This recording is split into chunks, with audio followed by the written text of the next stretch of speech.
Di Yosua pasal 3, saudara. Yosua 3 ayat yang pertama sampai dengan ayat yang kelima. Yosua pasal yang ketiga ayat yang pertama sampai dengan ayat yang kelima. Puji Tuhan. Hari ini kita akan membahas tentang penyertaan Tuhan yang sempurna. Haleluya. Yosua 3 ayat pertama sampai kelima, saya pertama baca, saudara kedua bergantian, ayat yang kelima kita baca bersama-sama. Yang setuju katakan amin. Puji Tuhan. Yang pertama demikian, Yosua bangun pagi-pagi, lalu ia dan semua orang Israel berangkat dari Sitim dan sampailah mereka ke sungai Yordan. Maka bermalamlah mereka di sana sebelum menyeberang.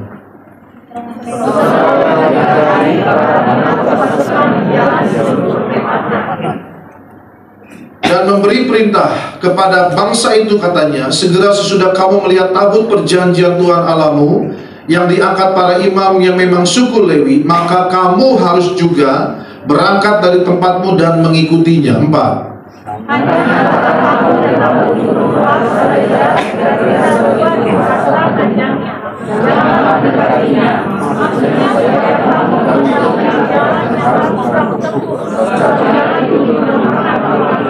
Lima sama-sama, yuk 3, 2, 1, iya. Berkatalah Yosua kepada bangsa itu, uruskanlah dirimu, sebab besok Tuhan akan melakukan perbuatan yang ajaib di antara kamu. Puji Tuhan, saudaraku, kisah yang kita baca ini adalah kisah di mana Yosua memimpin bangsa Israel menuju tanah yang dijanjikan Tuhan setelah keluar dari tanah Mesir, menuju tanah yang penuh susu dan madu, tanah Kanaan, saudara. Maka saudaraku, ketika sebelum Yosua memimpin, maka kita tahu bersama tongkat kepemimpinan bangsa Israel adalah di tangan Musa. Lalu setelah Musa meninggal dalam usia tuanya, turun lewat kepemimpinan yang namanya Yosua. Waktu Yosua memimpin bangsa Israel, mungkin ada sedikit keraguan-keraguan, saudara. Apa keraguan mereka? Mereka bertanya-tanya, bisakah Yosua memimpin mereka seperti saat Musa memimpin mereka keluar dari Mesir, saudara? Artinya, waktu mereka dipimpin Musa, mereka boleh melihat bagaimana ada mujizat, ada penyertaan Tuhan, gitu ya. Ada berkat-berkat yang luar biasa Tuhan nyatakan di sepanjang perjalanan mereka. Mereka bertanya-tanya waktu Yosua memimpin, nanti bagaimana nih, dan sebagainya dan sebagainya. Tetapi puji Tuhan, saudaraku, Alkitab menjelaskan bahwa setiap kita, siapapun yang memimpin bangsa Israel, karena ini adalah umat pilihan Allah, maka saudaraku, Tuhan sanggup menyatakan mujizatnya. Bahkan saudara, kita percaya mujizatnya tidak pernah berubah dulu, sekarang, sampai selama-lamanya. Amin, saudara. Saudara, waktu Musa memimpin, saudaraku, ada satu kisah yang luar biasa yang sampai hari ini masih diceritakan kepada anak-anak sekolah minggu, anak-anak kita, yaitu apa? Musa membelah laut Teberau, ya kan, saudara? Lewat tongkatnya luar biasa, bangsa Israel terkepung, nggak bisa keluar, nggak bisa kemana-mana, saudara. Dan kiri, kanan, belakang sudah dikepung para pasukan dari waktu mereka keluar dari Mesir, ya saudara. Lalu di depan, cuma di depan ada laut, nggak ada jalan lagi, saudara. Tetapi puji Tuhan, Allah kita bukan hanya bisa buka jalan, saudara. Kalau hanya Allah kita hanya bisa buka jalan, berarti Allah kita nggak sama seperti satpam perumahan klaster dong, saudara, ya kan? Karena cuma bisa buka jalan, saudara, ya. Jalannya cuma satu, itu aja. Tetapi Allah kita bukan cuma bisa buka jalan, tetapi Allah kita bisa buat jalan yang baru. Amin, saudara. Saat tidak ada jalan, katakan amin. Amin, saudara. Musa memimpin bangsa Israel disertai mujizat-mujizat. Nah, saudaraku, pada zaman Yosua, di tengah keraguan mungkin bangsa Israel, maka juga Allah menyatakan mujizatnya. Kalau saudara perhatikan di kisah di perikop ini, maka mulai 14 dan seterusnya ada mujizat juga, ya. Waktu Musa memimpin, laut terbelah jadi dua. Pada zaman Yosua memimpin, sungai Yordan terbelah menjadi dua. Alkitab mencatat ketika para imam pengangkut tabut Tuhan mencelupkan kakinya, Alkitab berkata sungai Yordan terputus, saudara. Mereka bisa lewat di tengah-tengahnya. Maka kau dan aku nggak perlu takut, nggak perlu khawatir. Amin, saudara. Siapapun yang memimpin kita di tengah-tengah pengiringan kita kepada Tuhan, ya kan, saudara. Siapapun Tuhan sanggup bekerja. Amin, saudara. Menyatakan mujizatnya. Dan mujizatnya sampai hari ini masih ada bagi kita. Katakan amin. Karena di luar sana, saudaraku, ada gereja-gereja yang tidak percaya mujizat. Ada gereja-gereja yang hanya mengandalkan rasionya, akal pikirannya, pintar luar biasa. Ngupas Alkitab jago, saudara, tetapi tidak percaya mujizat. Nah, kau dan aku, kita bersyukur kita ada di gereja yang penuh mujizat. Katakan amin, saudara. Ada banyak peristiwa-peristiwa luar biasa terjadi, dan saya percaya menjadi bagian kursi yang hari ini. Katakan amin. Yang setuju kita berikan tepuk tangan yang paling meriah bagi Allah kita. Luar biasa. Nah, saudaraku, di sepanjang kisah di Alkitab, saudaraku, saya perhatikan selalu berbicara mengenai ada bagian kita, ada bagiannya Tuhan. Betul nggak saudara? Kalau kita kerjakan bagian kita, maka Tuhan kerjakan bagiannya. Betul nggak? Kalau kita kerjakan bagian kita apa? Percaya, Tuhan nyatakan mujizatnya. Bagian kita apa? Berserah, maka Tuhan nyatakan berkat-berkatnya. Katakan amin saudara. Selalu begitu, selalu ada bagian kita, bagi saudara dan saya ada bagian Tuhan. Nah saudaraku, berbicara mengenai penyertaan Tuhan, maka saudara, kita juga harus mengerjakan bagian kita, ya kan? Karena kita percaya Allah kita Allah Immanuel, betul nggak saudara? Allah yang beserta, itu janji Tuhan. Nah, bagian kita juga harus mengerjakan apa yang menjadi bagian saudara dan saya, sehingga apa? Allah Immanuel itu selalu menyertai saudara dan saya, ya. Yang pertama, lewat kisah ini kita belajar, saudara, ada 3 poin firman Tuhan. Yang pertama, baca ayat yang ketiga. Saya baca ayat ketiga, saudara. Dan memberi perintah kepada bangsa itu, katanya, segera sesudah kamu melihat tabut perjanjian Tuhan Allahmu yang diangkat para imam yang memang suku Lewi, maka kamu harus juga berangkat dari tempatmu dan mengikutinya. Ayat 4, ada perintah begini saudara, hanya antara kamu dan tabut itu harus ada jarak kira-kira 2000 hasta panjangnya, janganlah mendekatinya. Ada perintah saudaraku, ketika para imam pengangkut tabut Tuhan berjalan di depan bangsa Israel, harus ada jarak, bangsa Israel ngikutin di belakangnya. Jaraknya berapa? 2000 hasta. 2000 hasta sama dengan berapa? Jarak berapa? Saudara ada yang tahu? Halo? Kalau di Alkitab kita seperti ini, di belakang ada kamus Alkitab, itu saudara bisa baca, hasta itu sama dengan ukuran 45 cm, ya. 1 hasta sama dengan 45 cm. Nah sekarang 45 cm dikali 2000 hasta sama dengan berapa? 90.000, betul ya saudara ya. Jadi 2000 dikali 45, 90.000 cm. 90.000 cm dijadikan meter jadi berapa? Saya melihat wajah-wajah yang sudah lama tidak sekolah, ya kan, termasuk saya. Artinya udah alumni ya saudara ya, bukan yang nggak sekolah saudara. Puji Tuhan. 90.000 cm jadi meter berapa? Jadi rumus tangga itu ya. 900. Dari sentimeter ke meter naik berapa? 2. Naik 2 ya kan? Berarti berapa? 90.000 jadi 900. Jadi 900. 90.000, 9.900, betul ya? Iya. Jadi 90.000 cm di meter jadi meter berarti 900 meter. Ketika para imam berjalan di depan ada jarak. Perintah Tuhan, bangsa Israel ngikut di belakang, tapi jaraknya nggak tanggung-tanggung saudara. 900 meter, waduh tambah 100 meter lagi jadi 1 kilo, ya kan saudara ya. Nah masalahnya adalah saudaraku, struktur jalanan pada waktu itu berbeda dengan kita di kota-kota besar. Ya kalau hari ini di kota-kota besar semuanya di aspal, dicor, bahkan sampai ke desa-desa aja sekarang jalannya udah bagus ya saudara. Tapi pada zaman itu ini di padang gurun saudara, jalanannya nggak rata. Kadang-kadang naik, entar turun, naik turun bukit saudara. Ketika para imam berjalan naik bukit di depan sana 900 meter, oh masih kelihatan. Tapi waktu dia turun, nggak kelihatan lagi.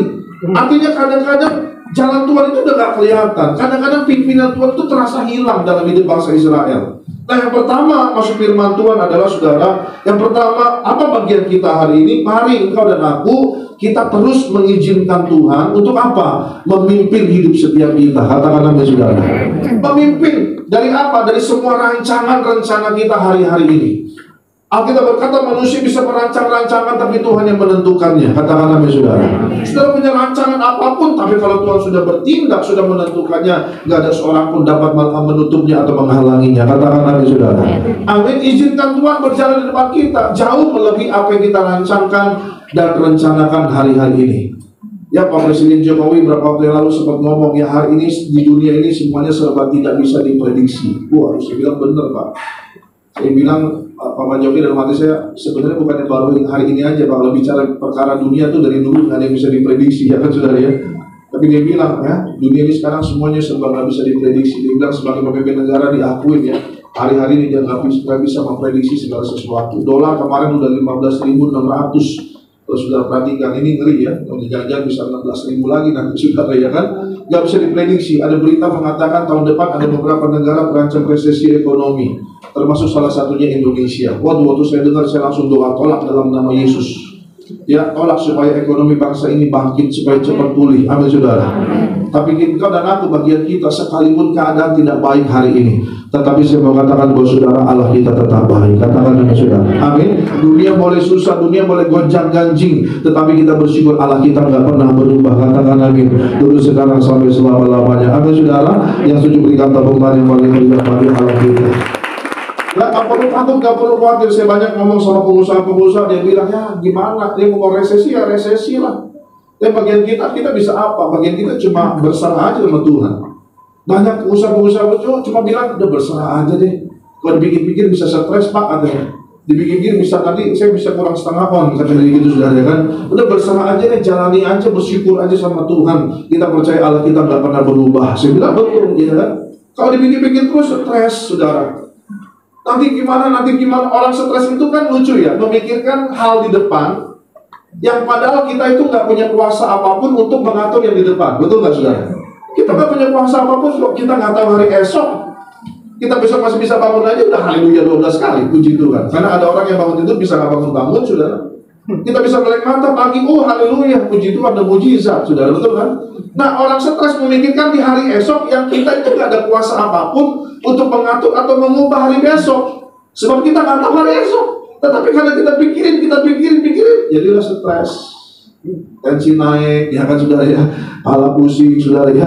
Waduh, macam-macam lah itu saudara ya kan. Asam lambung naik kan. Asam lambung naik itu ciri utama orang stres. Ada yang sering asam lambungnya naik, puji Tuhan, haleluya. Itu biasa ciri utama orang stres. Orang stres pasti yang pertama diserang itu lambung. Kalau manusia itu lambungnya udah gak beres, pasti semuanya udah gak beres. Karena asam lambung bisa kemana-mana, dinaik, bisa ke jantung, bisa ke otak, ya kan, bisa ke mana-mana sudah. Bisa bisa mikir gitu saudara ya kan. Maka yang pertama izinkan Tuhan saudara. Kenapa? Karena saya katakan demikian karena ada orang Kristen yang ngakunya Kristen anak Tuhan, tetapi nggak mau mengizinkan Tuhan memimpin hidupnya.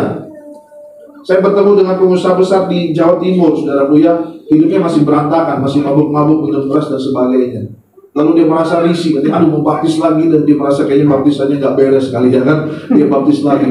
Terus selesai baptis ya, beres hidupnya enggak, sama masih mabuk-mabuk minum keras. Karena duitnya banyak, dia bilang, aduh saya mau ke Israel aja. Dia berangkat ke Israel, tujuannya cuma satu, mau dibaptis di Sungai Yordan langsung, saudara. Sama seperti Naaman di Alkitab, minta dicelup 7 kali, saudara ya kan. Lalu dia bilang, Pak Pendeta celup saya 7 kali, dicelup 7 kali di Sungai Yordan, saudara. Pulang ke Indonesia, berubah? Enggak, sama masih mabuk-mabuk minum keras. Yang salah baptisannya apa orangnya? Kenapa? Karena dia nggak mau izinkan Tuhan memimpin hidupnya. Saudaraku, waktu kita terima dia sebagai Tuhan Juru Selamat, maka kita ambil keputusan, amin saudara, supaya rohnya yang kudus memimpin setiap langkah hidup kita. Katakan amin. Hidup kita bukan milik kita lagi sendiri hari ini. Waktu saudara belum ada Yesus dalam hidupmu, saudara melakukan dosa, mau jika, mau cabul, terserah saudara, karena nggak ada Yesus dalam hidupmu. Tapi waktu kau terima dia sebagai Tuhan Juru Selamat, undang dia hadir dalam hidup kita, maka nggak bisa lagi kita sembarangan hidup saudara. Bahkan setiap keputusan pun kita harus libatkan Tuhan. Betul. Sebelum saudara ngambil keputusan, bertindak apapun, kita harus libatkan dia. Kenapa? Bukan kita lagi sendiri yang hidup. Amin saudara. Coba baca Galatia 2 ayat 20 saudara. Galatia 2 ayat 20. Galatia 2 ayat 20, baca sama-sama yuk. 3, 2, 1, ya. Namun aku hidup, tetapi bukan lagi aku sendiri yang hidup, melainkan Kristus yang hidup di dalam aku. Dan hidup yang hidup sekarang di dalam daging adalah hidup oleh iman dalam anak Allah yang telah mengasihi aku dan menyerahkan dirinya untuk aku. Saudara, waktu kita terima dia sebagai Tuhan Juru Selamat, berarti bukan kita lagi sendiri yang hidup, tapi ada pribadi yang luar biasa, hidup tinggal, bahkan menguasai hidup saudara dan saya. Katakan amin saudara. Kalau kita nggak mau dipimpin oleh Roh Tuhan, itu pasti begitu. Nggak bisa tinggalkan dosa lama, nggak bisa tinggalkan kehidupan lama. Kenapa? Karena mohon maaf, belum bisa menang atas dirinya sendiri.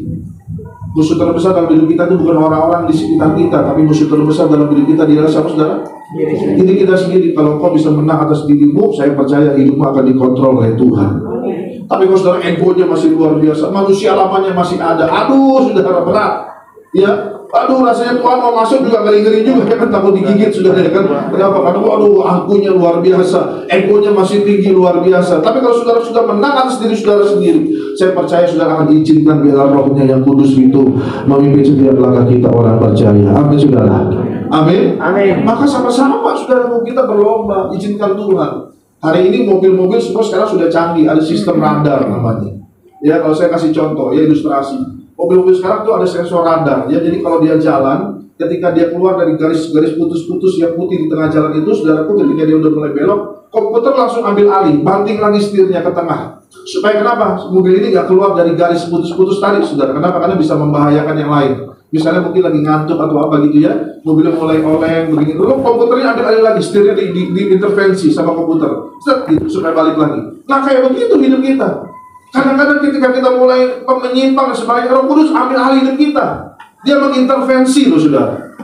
Jadi kita bukan milik kita sendiri lagi hidup kita, tetapi ada Roh Kudusnya yang mengintervensi, ada campur tangan Tuhan. Memang kadang-kadang waktu diintervensi nggak enak. Sebab kenapa? Nggak sesuai dengan apa yang kita mau. Kenapa? Karena menurut jalan kita lurus, kita berkata, tetapi ujungnya menuju maut.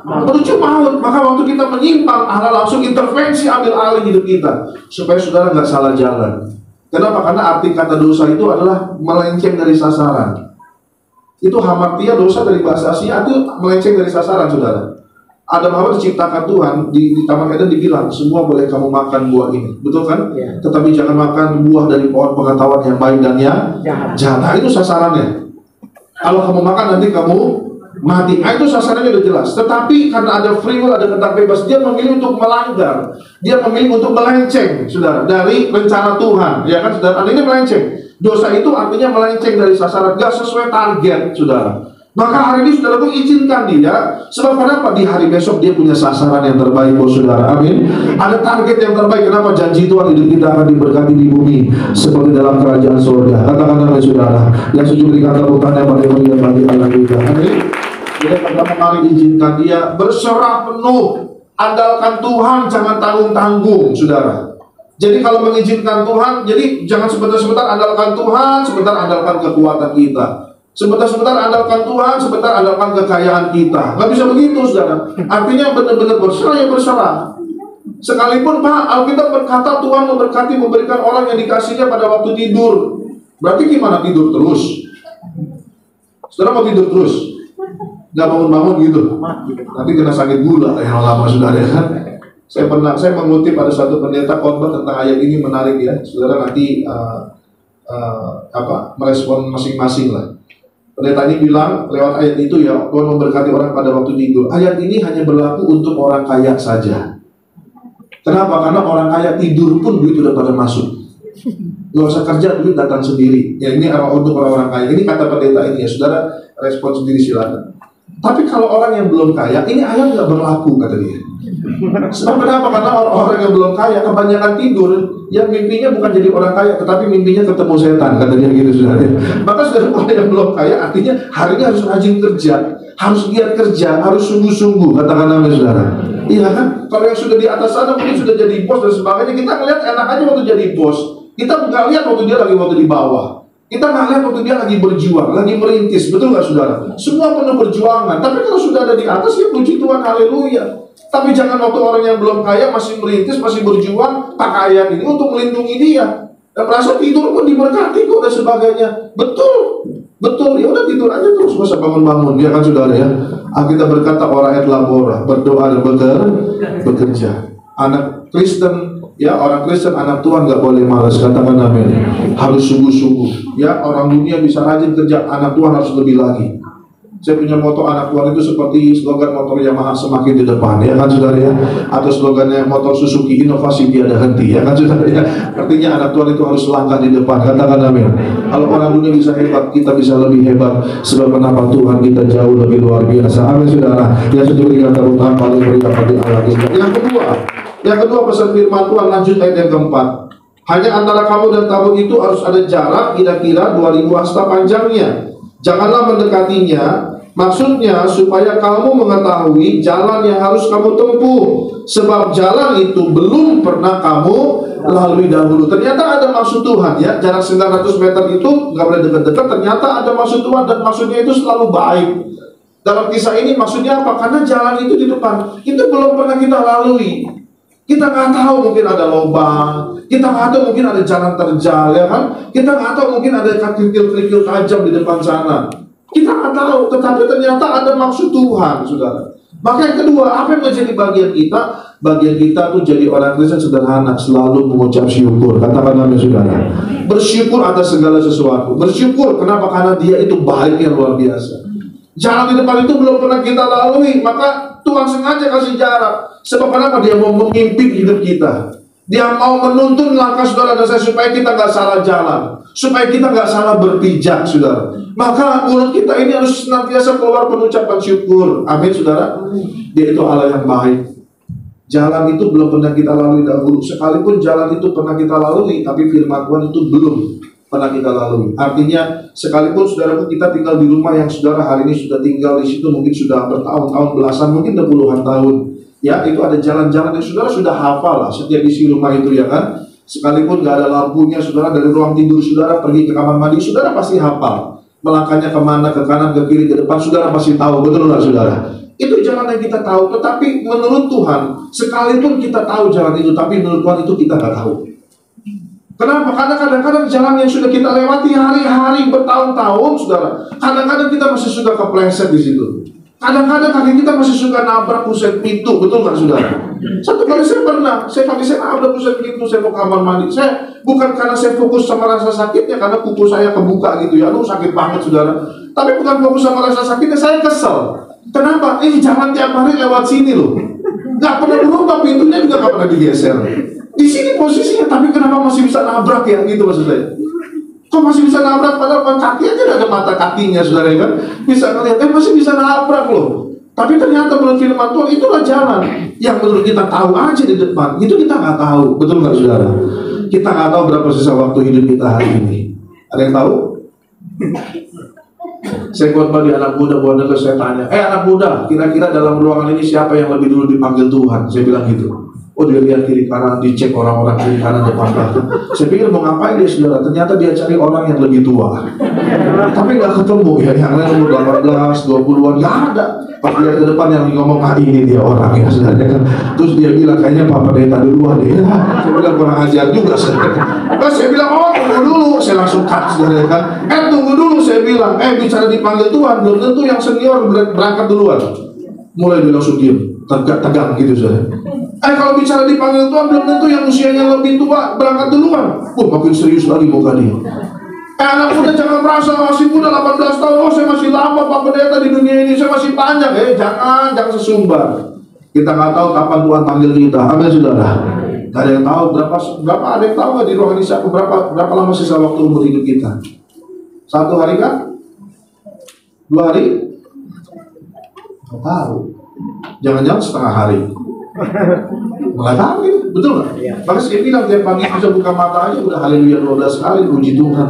Bersyukur itu udah mujizat yang paling terbesar. Amin. Buka mata makanya jangan langsung cari handphone. Buka mata jangan langsung mikir makan apa pagi ini ya. Buka mata jangan mikir mana kopi ya saudara. Buka mata langsung ngomong ucap syukur Tuhan kau sungguh baik. Amin saudara. Amin, Tuhan itu baik luar biasa. Maka saudaraku, yang kedua jangan pernah mulut kita ini berhenti berputus-putusnya untuk menaikkan syukur kita kepada Tuhan. Sebab dia sangat baik. Amin saudara. Sangat baik. Ada banyak orang yang begitu takut, khawatir akan kematian. Saya punya teman saudaraku yang dulu dia belum kenal Tuhan saudara. Dia pernah naik mobil, dia kecelakaan, lalu dia trauma. Dia takut banget mati sejak saat itu. Takut banget, dari kendaraan sendiri dia takut. Disetirin orang juga dia takut serba salah. Begitu parnonya sama kematian. Tapi memang ini kalau bicara kematian itu sesuatu yang misteri ya. Gak ada yang tahu. Cara Tuhan beda-beda gitu ya. Waktu Tuhan manggil orang beda-beda. Nah orang ini waktu itu belum kenal Tuhan saudara. Dia begitu parno takut sama yang namanya kematian. Satu kali dia karena takutnya dia pergi naik level. Dia duduk paling belakang di pojok, saudara, di belakang di ujung. Tapi cara Tuhan luar biasa panggil dia orang sudah almarhum, saudara. Bisa-bisanya naik travel, saudara ya. Travelnya benar di perempatan lampu merah besar. Travelnya benar lampu hijau jalan. Yang di sini nerobos lampu merah. Ketabrak lah ujungnya travel itu ketabrak. Jelas kena dia. Berangkat sudah.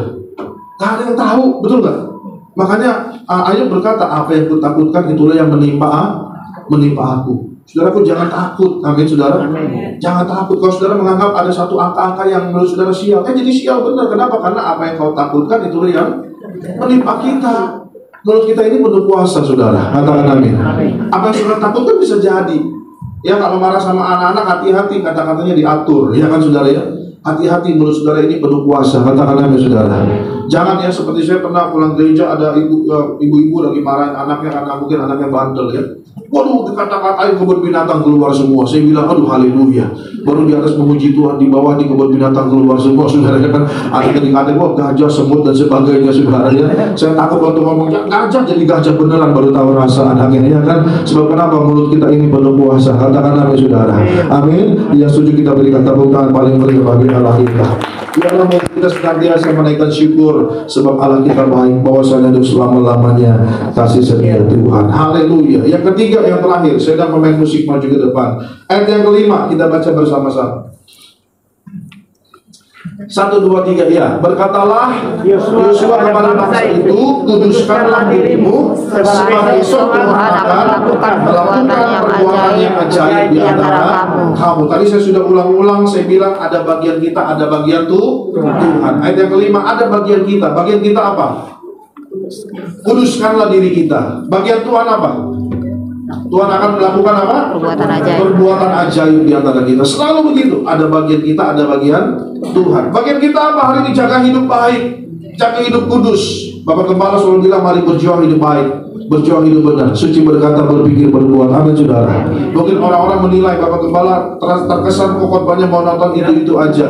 Bukan berarti Gembala Sidang kita nggak bisa berkhotbah, tetapi Bapak Gembala Sidang terlalu konsisten atas perintah Tuhan untuk mengajarkan kepada jemaat-jemaatnya. Untuk apa? Suci berkata, berpikir, berbuat. Amin. Hidup benar, hidup kudus. Bertobat minta ampun tiap-tiap hari, sebab nanti di alam roh nggak ada lagi pertobatan, nggak ada lagi pengampunan. Saudara, jangan sia-siakan hidup kita hari ini. Tuhan udah mau datang. Mari kita tabur segala sesuatu yang baik. Katakan amin. Amin. Karena nanti waktu kita sudah selesai di dunia, tiket kita tujuannya cuma 2, surga apa neraka. Dan Alkitab mencatat banyak orang Kristen yang masih menuju ke neraka.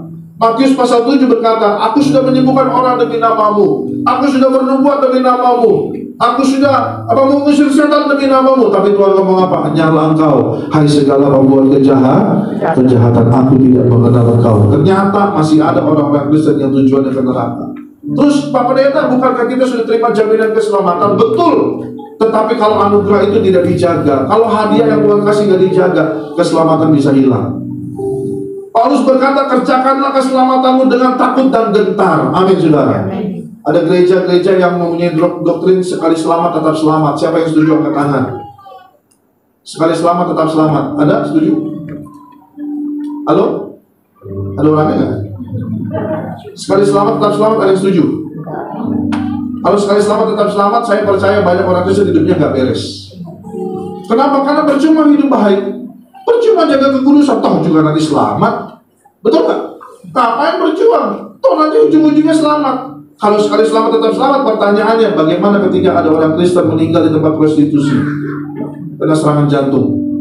Kalau sekali selamat tetap selamat, bagaimana ketika ada orang Kristen meninggal di tempat perjudian lagi mabuk keras karena serangan jantung? Halo saudara, bukankah kita waktu Tuhan jemput kita didapati tidak bercacat, tidak bercelah, kita didapati tetap setia? Betul nggak saudara? Nah, kalau didapatinya keadaannya lagi begitu di tempat prostitusi, waduh cilaka saudara, ya kan saudara? Kalau sekali selamat tetap selamat, itu bahaya saudara. Maka kita harus berjuang. Anugerah yang sudah Tuhan kasih, betul anugerah itu. Kalau surga itu anugerah, kalau bukan Tuhan yang kasih, manusia gak akan pernah mungkin dapat yang namanya surga. Percayalah. Karena ketika manusia berdosa, ini urusannya upah dosa ialah maut, dan dosa itu memisahkan kita dari Allah. Jadi udah gak ada jalan keluar, cuma jalan buntu saudara. Kalau bukan Dia Allah yang karena kasihnya besar, Yohanes 3:16 itu saudara, yang Dia mau tinggalkan surganya, Dia turun ke dunia jadi manusia, korbankan tubuh, nyawanya, hidupnya bagi kita. Maka surga itu gak akan pernah ada tanpa itu. Maka kita bersyukur kita mengerti ada keselamatan yang sesungguhnya. Amin saudara. Hanya korban tubuh dari Yesus di atas kayu salib, yang tadinya kita berdosa, kita diampuni. Kenapa? Karena ada tetesan darah anak domba Allah yang tidak bernoda, tidak bercacat celah. Katakan amin saudara. Tadi upah dosa ialah maut, karena tadi kita sedang mengantri barisan untuk terima kematian kekal. Karena korban tubuh darahnya kita sedang dipindahkan dalam antrian kita mengantri dalam kehidupan kekal bersama dengan Tuhan dalam kerajaan surga. Katakan amin saudara. Amin. Maka apa? Hidup ini harus diperjuangkan. Iman ini harus diperjuangkan, karena iman ini bisa lemah, karena iman ini bisa kendor, karena iman ini bisa down, karena iman ini bisa kandas. Ya kan? Ada banyak orang tinggalkan Tuhan hari ini karena materi. Ada banyak orang tinggalkan Tuhan karena pasangan hidup, sudah. Bahkan Paulus sendiri punya teman sepelayanan namanya Demas. Nah, kita berkata, Demas telah mencintai dunia ini dan telah meninggalkan aku. Bukan cuma meninggalkan Paulus, tapi dia meninggalkan imannya. Dia meninggalkan pengiringannya kepada Tuhan. Maka saudaraku, bagian kita hari ini, jaga kekudusan. Sebab apa? Kalau orang jaga hidupnya kudus, ada berkat luar biasa. Apa buktinya? Kita berkata, sebab besok. Besok ini artinya apa? Keterangan waktu. Apa artinya? Tanpa tunggu lama sebetulnya. Kalau saudara dijanjikan Tuhan, besok kita pergi ke Amerika, ya saya percaya saudara malam ini, saudara pasti begitu excitednya. Karena kenapa? Oh, besok gue ke Amerika, ada jalan-jalan. Waduh, saking girang saudara. Mungkin jangan-jangan malam gak bisa tidur. Iya kan saudara? Nah, kita berkata kalau saudara jaga hidup kudus tanpa tunggu lama, besok Tuhan akan melakukan perbuatan yang ajaib. Apa perbuatan ajaib? Perbuatan yang saudara gak pernah dengar, gak pernah pikir, gak pernah lihat, gak pernah timbul dalam hati kita. Semua disediakan bagi kita yang mengasihi Dia. Katakan amin. Kita berikan tepuk tangan yang paling meriah bagi Allah kita. Tanpa tunggu lama kalau saudara. Ajaib ini saudaraku, ini sesuatu yang luar biasa. Benar-benar perbuatan daripada kekuatan ilahi. Ya, kalau ajaib saudara kalau ngeliat orang kena lagi melakukan sulap aja saudara sudah tercengang-cengang. Guru keren dia, wah hebat luar biasa. Padahal mah dibohongin doang, karena semuanya serba gerik, ya kan saudara ya. Itu baru ngeliat tukang sulap. Tapi kalau perbuatan ajaib di sini saudara, itu waduh jauh. Bukan cuma perbuatan tukang sulap, tetapi benar-benar yang tidak ada jadi ada, yang nggak mungkin jadi mungkin. Amin. Yang mustahil menjadi tidak mustahil. Katakan amin saudara. Amin saudara. Maka hari ini kerjakanlah bagian kita apa? Jaga hidup kudus. Ibrani 12 ayat 14 berkata, berusaha hidup damai dengan semua orang dan kejarlah kekudusan. Sebab tanpa kekudusan tidak ada seorang pun dapat melihat Tuhan. Jangan ditelan mentah-mentah kalimatnya secara letterlek ya. Artinya bukan berarti waktu kita hidup kudus terus langit terbelah jadi dua gitu. Ada suara dari surga panggil nama kita, ya enggak gitu juga saudara ya kan. Artinya tanpa kita tidak bisa melihat Tuhan, artinya akan sulit kita bisa melihat bagaimana tangan Tuhan akan menjamah kita kalau kita nggak hidup kudus. Akan sulit kalau kita bisa melihat bagaimana Tuhan mau curahkan berkatnya kalau kita nggak hidup kudus.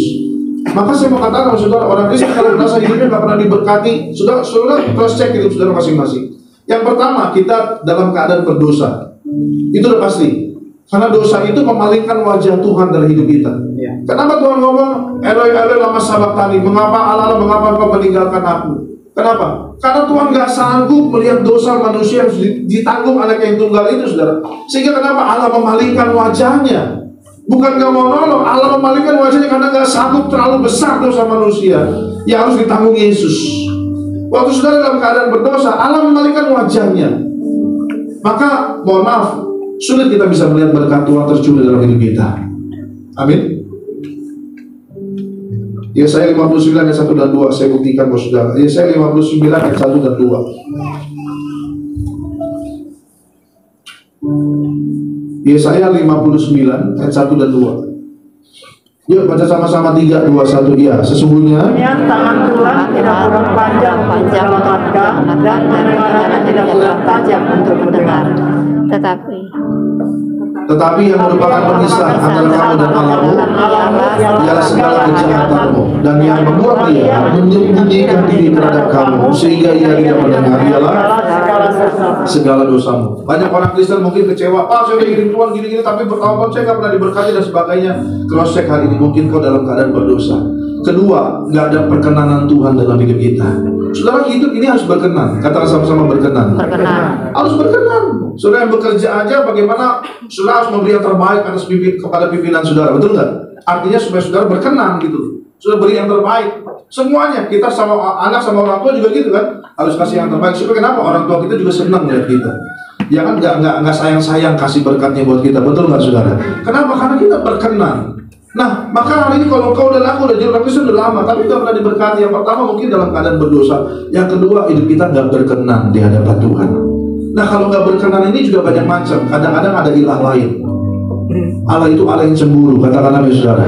Dan cemburunya itu seperti api yang menghanguskan. Oleh sebab itu jadikan dia hanya satu-satunya Tuhan dalam hidup kita, satu-satunya juru selamat, katakan amin. Tidak ada yang lain. Hati-hati tradisi, adat dan sebagainya. Kalau saudara harus perhatikan baik-baik, jangan sampai tradisi adat yang kau lakukan itu akan membawa saudara jauh dari Tuhan. Amin saudara. Ya ada tradisi yang kita lakukan itu harus untuk memuliakan nama Tuhan. Kalau nggak memuliakan nama Tuhan, kau akan ditarik supaya kau nggak lagi menjadikan dia satu-satunya, tetapi ada yang lain. Nah ini yang bahaya. Yesus tapi plus-plus. Wah itu repot saudara ya. Tuhan mau cuma Yesus satu-satunya, tidak ada yang lain. Katakan amin saudara.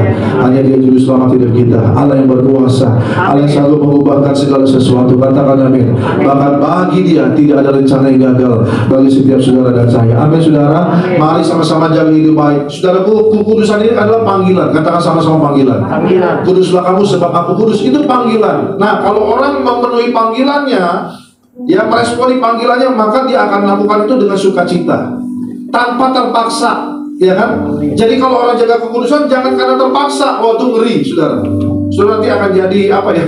Jadi orang yang merasa sok rohani, merasa orang sok hebat dan sebagainya. Tapi lakukan kekudusan kenapa? Karena saudara meresponi panggilan Tuhan. Iya Tuhan, ini panggilanmu supaya kau mau aku hidupku kudus. Kuduslah kamu sebab aku kudus. Maka lakukan dengan sukacita. Amin. Mungkin orang-orang bisa lakukan di luar sana di dunia ini, saudara nggak lakukan, nggak apa-apa. Barang siapa ikut aku dia harus sangkal diri, pikul sehari. Orang dunia bisa berdugem dan sebagainya, kita nggak apa-apa, nggak ada masalah. Emang kenapa kalau nggak dugem? Emang kenapa kalau nggak masuk diskotik? Masalah buat lo, kan gitu saudara kan? Kan nggak ada masalah, betul nggak saudara ya? Biar orang dunia mau lakukan apa, biarin, kita nggak usah ikut-ikut. Roma pasal 12, janganlah menjadi serupa dengan dunia ini. Yang menjadi bahaya hari ini, sudah perhatikan banyak orang Kristen sudah menjadi serupa dengan dunia ini. Gak ada bedanya, susah dibedain mana yang orang Kristen bukan. Ini orang dunia bukan sih, gak ada bedanya. Ini yang paling ngeri, akhir zaman ini sudah banyak orang Kristen yang menjadi serupa. Saya doa agar kau dan aku kita tidak menjadi serupa. Katakan amin. Tapi berjuang, katakan amin saudara. Sampai akhirnya Tuhan datang menjemput kita didapati tidak bercacat, tidak bercelah. Katakan amin. Yang setuju berikan tepuk tangan paling meriah bagi kita. Kita panggil Tuhan sama Tuhan. Kita memuji Tuhan. Sama-sama kita berdiri saudara.